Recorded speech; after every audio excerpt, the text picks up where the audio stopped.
Budget पर चर्चा के दौरान आज काफी हम कह सकते हैं जो तीखे हमले वो विपक्ष की तरफ से किए गए और विपक्ष की तरफ से आज चर्चा में भाग ले रहे थे भाजपा के वरिष्ठ नेता वरिष्ठ विधायक विपिन सिंह परमार। इनसे हम चर्चा करेंगे। परमार साहब, बड़े तीखे हमले आज आपने सरकार के ऊपर किए, खासकर कंपैरिजन जब आपने किया आपदा के दौरान पूर्व सरकार के समय जो कोरोना की आपदा आई थी और वर्तमान सरकार के समय जो बारिश की आपदा आई थी, वो कंपैरिजन आपने किया, खड़खड़े में आपने सरकार को खड़ा किया। क्या आपका उस वक्त मेन कहना था? मैं यही कहना चाहता हूं कि सपने इनके बहुत बड़े बड़े हैं कि हम महल बनाना चाहते हैं, पर इनके पास तो हिम्मत एक खिलौना खरीदने की भी नहीं है। इसलिए पिछले साल का जो बजट है उसी का एक, जिसको कह सकते हैं कि उसी का एक रूप इस वर्ष का बजट है। इसमें कुछ विशेष नहीं है। और भारत सरकार के द्वारा जो लगभग 1700 करोड़ से ज्यादा राशि प्राकृतिक आपदा के बाद हिमाचल प्रदेश को भेजी गई है, उसका बजट बुक में कहीं पर भी जिक्र नहीं है। और अपने 4500 करोड़ जिसमें भी केंद्रीय पोषित योजनाओं का पैसा है उसका वो जिक्र कर रहे हैं। कह रहे हैं हमने 7 लाख रुपया दे दिया, कह रहे हैं हमने 2 बीघा और 3 बीघा जमीन दे दी। वो कह रहे हैं कि जो लोग बेघर हुए थे उनको हमने 5000 और 10,000 रुपया किराया दे दिया। ये सारे का सारा बजट जो है झूठ का पिलंदा है। हमारा केंद्रीय नेतृत्व जो है, जब ये प्राकृतिक आपदा आई थी, चाहे हमारे जगत प्रकाश नड्डा जी थे, चाहे हमारे अनुराग ठाकुर जी थे, चाहे हमारे श्री जयराम जी थे, चाहे हमारे डॉक्टर राजीव बिंदल थे और चाहे हमारे विधायक थे, वो निरंतर लोगों की सहायता में लगे रहे।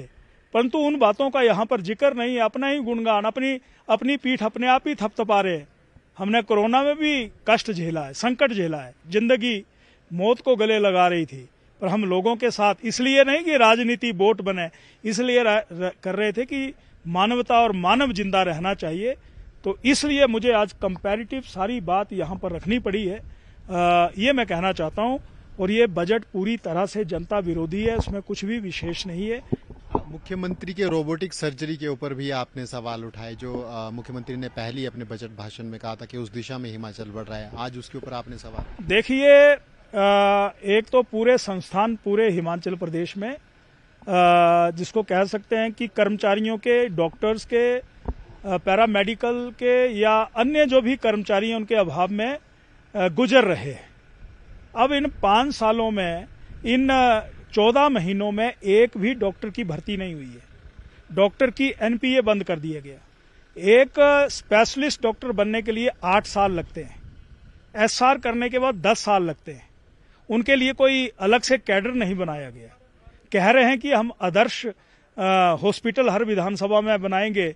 मैंने अभिभाषण पढ़ा तो उसमें लिखा था कि 5 डॉक्टर स्पेशलिस्ट सभी जगह भेज दिए। ये झूठ है। और मैं ये भी कहना चाहता हूं, और कई बार मंत्रियों को चिट्ठें आती हैं कि कोरोना की आप हिम केयर के ऊपर ये कह दीजिए, आप सहारा के ऊपर ये कह दीजिए, आयुष्मान के ऊपर ये कह दीजिए। तो ये सब कुछ झूठ बोला जा रहा है। और ये झूठ इसलिए बोला जा रहा है क्योंकि वायदे बहुत हैं, निभाए नहीं जा रहे हैं। इसलिए उन बातों को किसी न किसी रूप में रंग देने के बाद इस बजट को प्रस्तुत किया गया है। एक और आपने हमला बोला कि तालमेल नहीं है मुख्यमंत्री और मंत्रियों के बीच में। कब आपको लगा, ऐसा क्यों लगा? नहीं, मुझे तो ये लगता है कि गंभीरता ना होना मतलब ही तालमेल नहीं है। अब हिमाचल प्रदेश में केंद्र की सरकार के द्वारा जितना योजनाओं के लिए पैसा आया है और वो पैसा धरातल पर ना लगे और सरकार कहे कि इसमें कुछ गलत हुआ है, तो भाई सरकार है, आप उसकी छानबीन करवाइए। पर अगर भारत सरकार ने यहाँ पर ड्रग फार्मा के रूप में करोड़ों रुपए दिए हैं, अन्य योजनाओं के रूप में, तो मंत्री जी कुछ कहते हैं, मुख्यमंत्री जी कुछ कहते हैं। तो इसलिए मैं और भी देखता हूं, शिक्षा मंत्री जी को मैंने कहा 30 करोड़ रुपए जमा करवाइए, छोटी सी रकम है। तो वो भी लाचार है, वो करवाना चाहते होंगे, करवा नहीं पा रहे हैं। कांगड़ा के साथ भेद है, कांगड़ा के साथ जो धोखा हो रहा है, हमें एक जू दे दिया, चिड़ियाघर दे दिया और लॉलीपॉप हमारे हाथ में कर दिया। मंत्री बनाए हैं, उनके पास विभाग कैसे हैं? तो ये कांगड़ा के साथ बहुत बड़ा अपमान है, धोखा है। इसके लिए हम निरंतर खड़े रहेंगे, लड़ते रहेंगे।